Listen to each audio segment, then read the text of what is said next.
What is up, people? Welcome back to Blue Chip Prospect and welcome to the first scouting report quickie. Now that most of the top 10 is done, I'm going to change gear a little bit, and the way this thing is going to work is pretty simple. It's just a scouting report with no additional fluff like what I usually do, just a quick profile and stats roundout followed by clips and the report itself. It's not separated by attributes or anything like that. I'm going to try to keep these videos under 5 or 6 minutes, but probably will fail to do so, and by doing this, it'll give me the time to actually make more reports between the future top 10s and rankings and mock draft videos that are coming in the future.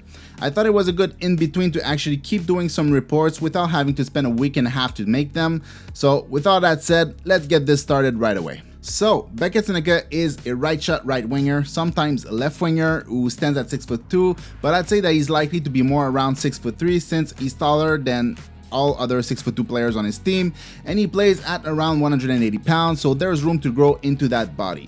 Stats on the season, they weren't amazing, with 68 points in 63 games, including 27 goals, and maybe that's why the rankings are a little bit all over the place, with some as far as the middle of the second round, but he's been amazing in the playoff. Please help the channel grow and take the time to like and subscribe if you like the content that I make.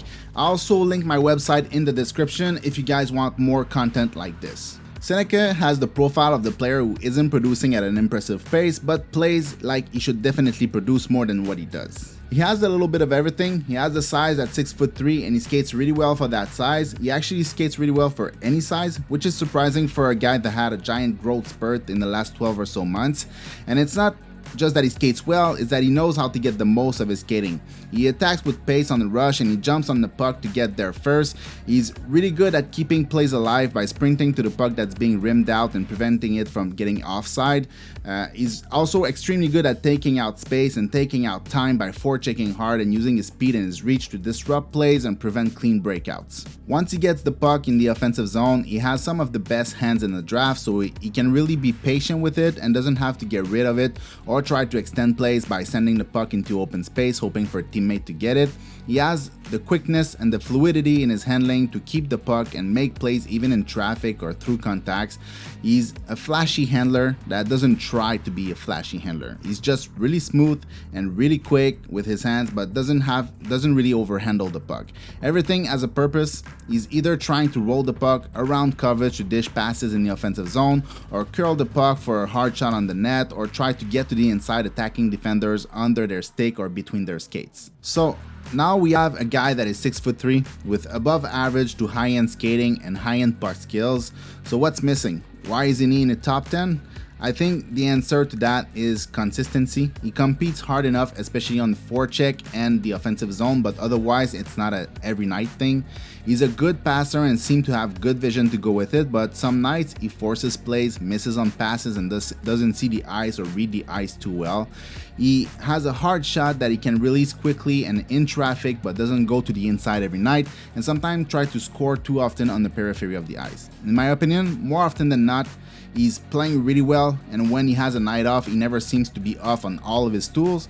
He's either missing on his passes and plays too much on the outside, or doesn't read the ice well, but never all at the same time. He kind of makes me feel a little bit like Quentin Musty or even his teammate Callum Ritchie from last year's draft. Both players with size and tons of skills who both had inconsistencies in their own way.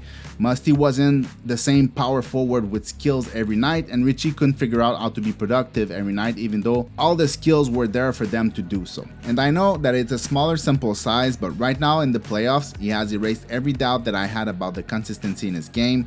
He's a beast night in and night out, combining all of his strength, making plays all over the ice, getting to the inside night after night. Playoff performance, when possible, of course, is something that is really high on my evaluation list for my final ranking. So players like Brandsen Nygaard and Sennecke are definitely players that will be moving up on my list.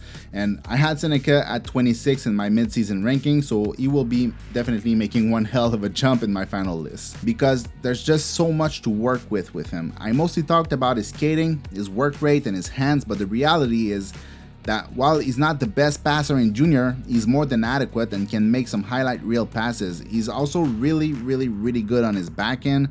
He attacks defenders head first and uses hands to keep the puck out of reach and pass to an open player. He's an eye magnet for the opposing team. There's not many players in this draft who can get the whole team puck watching him like he does, to then just drop the puck into empty space for a teammate to get an open look on net.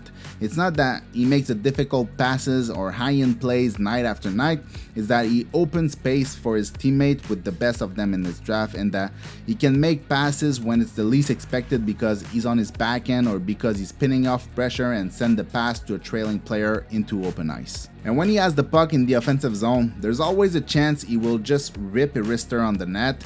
I think he might need to work on the precision of his shot, which could limit his goal scoring at the NHL level, but he usually have a pretty hard shot that he can release quickly, that he can let go from the inside or in traffic or through contact. He can also delay that shot or drag the shot around a defender to get a better angle on the net. I don't see his scoring as a strength in his game, but it's more than adequate and versatile enough to work with. He has a decent one-timer, doesn't really shoot in stride, but if he gets the puck in a high danger area or close to the net, he can release it very quick and very hard on net. In the end, I really like the overall package. Once he adds some muscle to his newly acquired frame so that he can work with more power for his shot and in his stride and in puck protection, he'll be a beast night after night. Not every day that you can get a guy that has that frame that can skate and handle the puck like he does. When you add the fact that he can take quick decisions with the puck and that he has the puck skills to execute on those decisions, whether it's hitting a seam with a backhand pass or hold the puck a fraction of a second to have a better look on net, he has the vision, he has the IQ, he has the decision making and the skills to succeed. He just needs to kind of bind it all together on a consistent basis like he did in the playoff. I'm not sure exactly where he will end up on my board, but it's going to be very close to the top 10, if not in the top 10. I'm that high on him at the moment, but at the same time, it's going to be very hard to fit all those players into the top 10. There's like 13 or 14 players who deserve to be there. So that is it for the first quick report. I hope you guys liked it. Let me know in the comment if you guys like the format or would like more like this between the different top 10s and mock draft and rankings. Anyways, as always, thanks for watching. See you in the next one. Peace.